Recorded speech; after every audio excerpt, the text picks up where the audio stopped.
Hi my friends. Welcome again to the Rubasha Family Podcast. I'm Dizay Rubasha. I'm really excited again to come to share my thoughts and to continue to chat. Always it's better to chat. This technology, this era for this platform, it's a good things for, for people, for opening our mind. Everywhere you can go, you sit, you talk, you share information. Now these days, there is no excuse. Anything you want to learn, any idea you want to share with people, it doesn't take times. Always you have it and you bring to people and it works well. And today, that is why I'm here. And this beautiful place is Sydney. It's called Pyrmont. You could see background the CBD of Sydney. And that's why I'm here to see people walking in the morning, going to work, going to their business. And even me, I'm here between my job. I can sit here and we share. So today, the things that I want to talk about is just as always African, to try to bring our exposure, our experience in what we face in a little life, in our day life, and as a community, as we grow. And we are really African, very strong, what we call culture.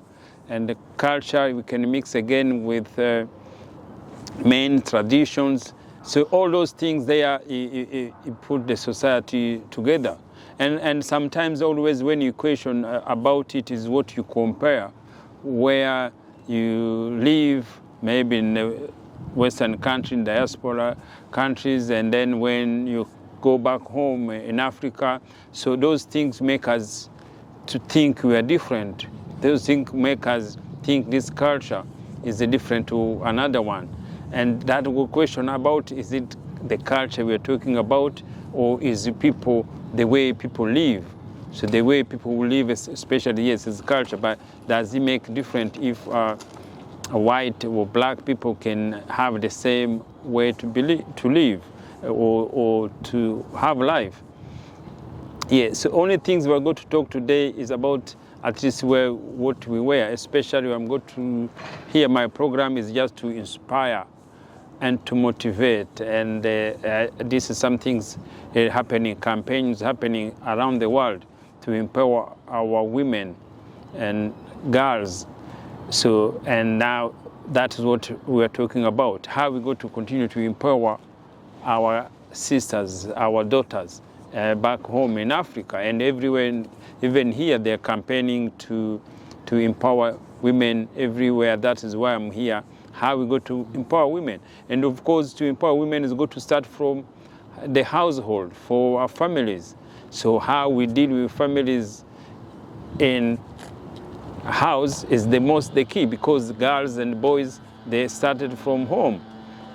And now home, how does home we look after the girls and the boys when they're young? What activity they prefer girls to do and the boys to do? And that is the key, because most of the times, you remember back home, it takes long times, even maybe sometimes some people still have that mind where girls always get some things after maybe the boys. Even if they go to school, they want to choose. The girls could be smarter than the boys, but they prefer the boys to go to school than the girls. That culture, I don't know what it's called culture, or that the thought we have all the times. Always girls who have been behind. Everything we do, girls is behind, and it's part of our culture. We accept it, and sometimes we get time now to talk about it. How we go to grow as a community, how we go to think. Is the culture can change or no? But it has to change because of economics, how economics work, how pressure we have now to make ends meet. It makes us now to start thinking, no, girls now, they can perform.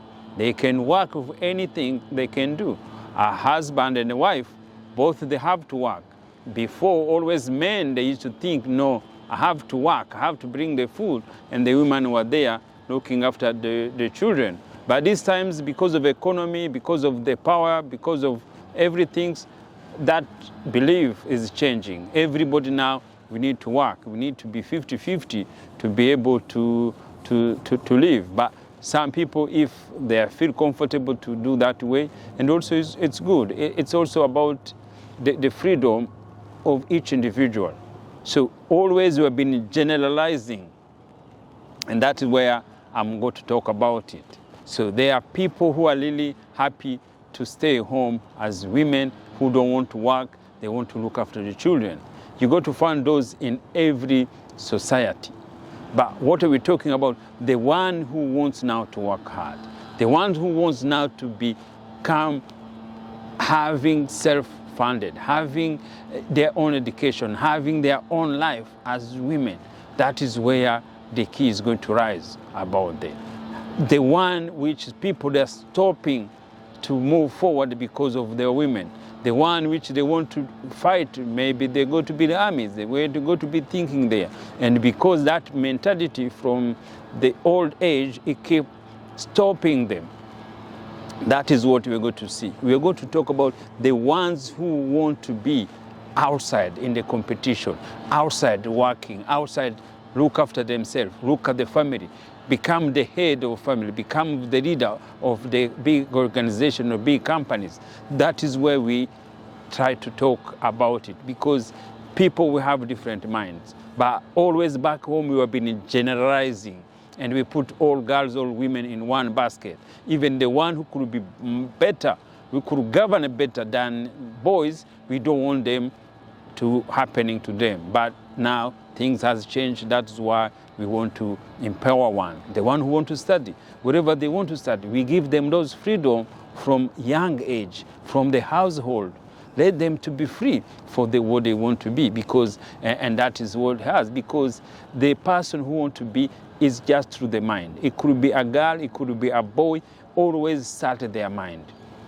For long generation, we have been fighting parents, maybe relative, society, to allow somebody what they want in their mind when they are young age, not to be allowed. So to be doing what the society or the parents of authority they want. That's where I can see the difference in Western countries and back home, because I can see the freedom from the young age, from the generation here. It's become good. And today, another thing that we want to go to point now to do things there, and then where it started.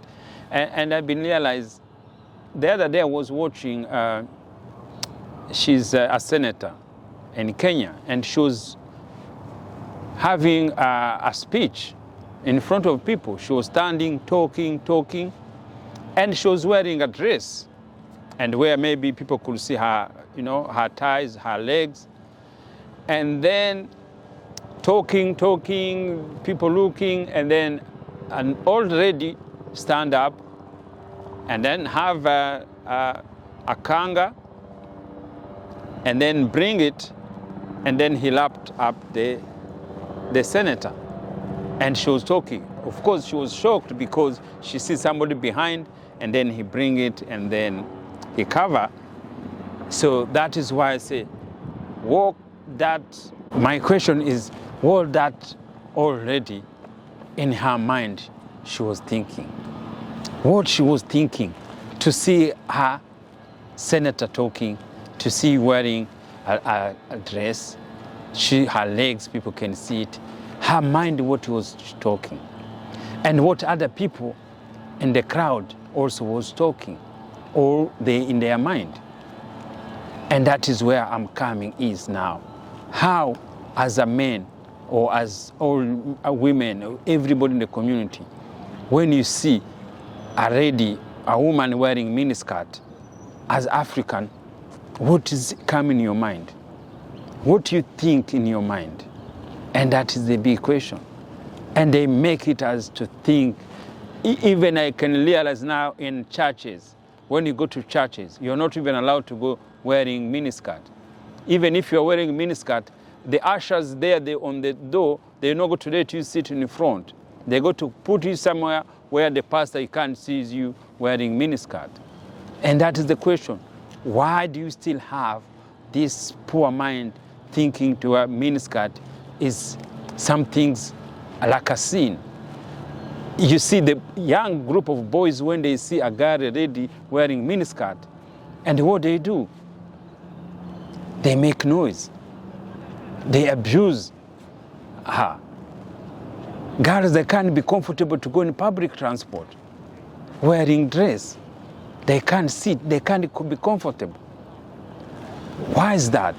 What do we call it that? Is it culture? Is it belief? That's the thing we have to keep talking about. If you see a lady, you see her thighs, you see her legs, as a man who was already, what is in your mind? What do you think about it? What you can feel is just a dress, it's just a fashion she's dressing there. Why we make our ladies, young girls, uncomfortable when they are wearing the miniskirt? What are the things we have to talk? The way we go to protect them, we are going to start from there. We are going to start them the way they want to live, the way they want to dress. They can dress, they wear dress comfortably and protected in the eyes of the public. Public, they should not abuse a lady because of how they dress. And where this education have to start from? You have to start from home, household. You have to start from school. They are playing school. Even I can see in the school, girls, they wearing skirt huge until to the knee. They can't run. They can't be free exercise. They can't do anything. It could be hot. It could be anything there. The society doesn't care. Why? And it's our body. It's something we're just talking about. It's somebody's body. It's the kids. They are playing school. And what, as a man, you see, what do you think? Me, I can tell you because I was like you guys. I was a man like you. I was the same boat like you. Feel my sister wearing miniskirt, you feel jealous. You feel your wife wearing miniskirt, you think, no, you can't do that. But after immigrating to Australia, I see it everywhere, and life changed. My belief changed because I used to see them, everybody wearing miniskirt. If it's summer, everybody, you look ties, you look thing there, and then everybody is wearing like that, and then your eyes get tired, and you get nothing from it because it's nothing's there. My brothers, it's nothing there. To see somebody under his skirt, you see nothing. What you see is the body. What you see, it's legs, it's thighs. You have seen it even before in the family. But to see somebody on the street, somebody you don't know, you feel it is a sin, you feel it is something else. Your mother, when they raise you up, when you do thinking there in the house, everybody sees the body like anyone else. But as long as you see somebody else, a stranger already there, your mind starts thinking a different way. What comes in your mind is just about sexuality thinking. It's about sex. It makes you uncomfortable. And you start making somebody also uncomfortable. Keep looking on eyes, not stopping, looking like a zombie because what you see is there. And that is what you are talking about. And we can change it by changing the belief. Changing the belief to wearing a short dress, a miniskirt is nothing else. It's just thinking as a fashion. Don't thinking as a sexuality thinking there. That was my mind change. That is why I can talk to you. You say a woman wearing miniskirt, it's mean nothing. You don't keep looking, you just let it pass. Because it's what is in your mind, it's what is believed. And what is in your mind, if it's there, if it's good or bad, keep it to yourself. You don't need to take to somebody outside. She bought her dress, she's wearing it, she's going to her business. You are on the street there, making noise and make uncomfortable to do things there. Even in the same in workplace. If she was male, do your job, let her do her job. Why you want to keep looking there? Why? This is what I'm going to teach you as a man, to start looking after yourself. Protect somebody's behalf, protect your colleague, not make them uncomfortable. This is the society we've been living in it. Spoiling our own. We are distracting ourselves. And then say, oh, it's a culture, or because you're taking from outside. No, it's not a culture. It's not something you take on outsider. Before, long times, our ancestors were going on the street. They were having community together, gathering together, walking there with their bodies there. No one have that kind of abuse. No one have that kind of eyes keep looking like I'm instructed. No, it never happened.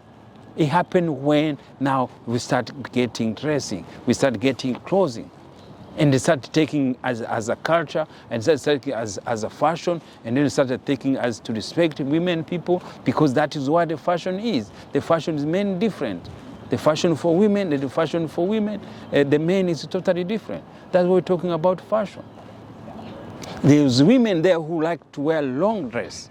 That is again how I'm coming to my issues there. There's some girls who want to wear something closer. They don't want to show their body. There are other ones who are not feel now to go to wear the miniskirt because that's how they feel. Maybe today or tomorrow, it's how they feel. And why? Of course, there's market there. There's shop selling short dress. There's shop selling long dress. It's powerful economics. It's nothing else to do. We are not going to stop other women who want to buy a dress because it's short. She had her money. She's scared to buy it. Even if she buy it, she can't wear it and to go a place where she feels to go. These are the things as a community we have to talk, we have to share. If we are going to empower our women, we are going to start from home. Your brother protect your sister. Let her feel comfortable to dress. Walk with her. Anyone who can abuse her, protect her. You young boy there, you see somebody dressing there. Don't respect. Learn to respect our women, our sisters, our daughters. She want to go her business and then she come home safely. That is how we have to protect our own. That is what my message is going about.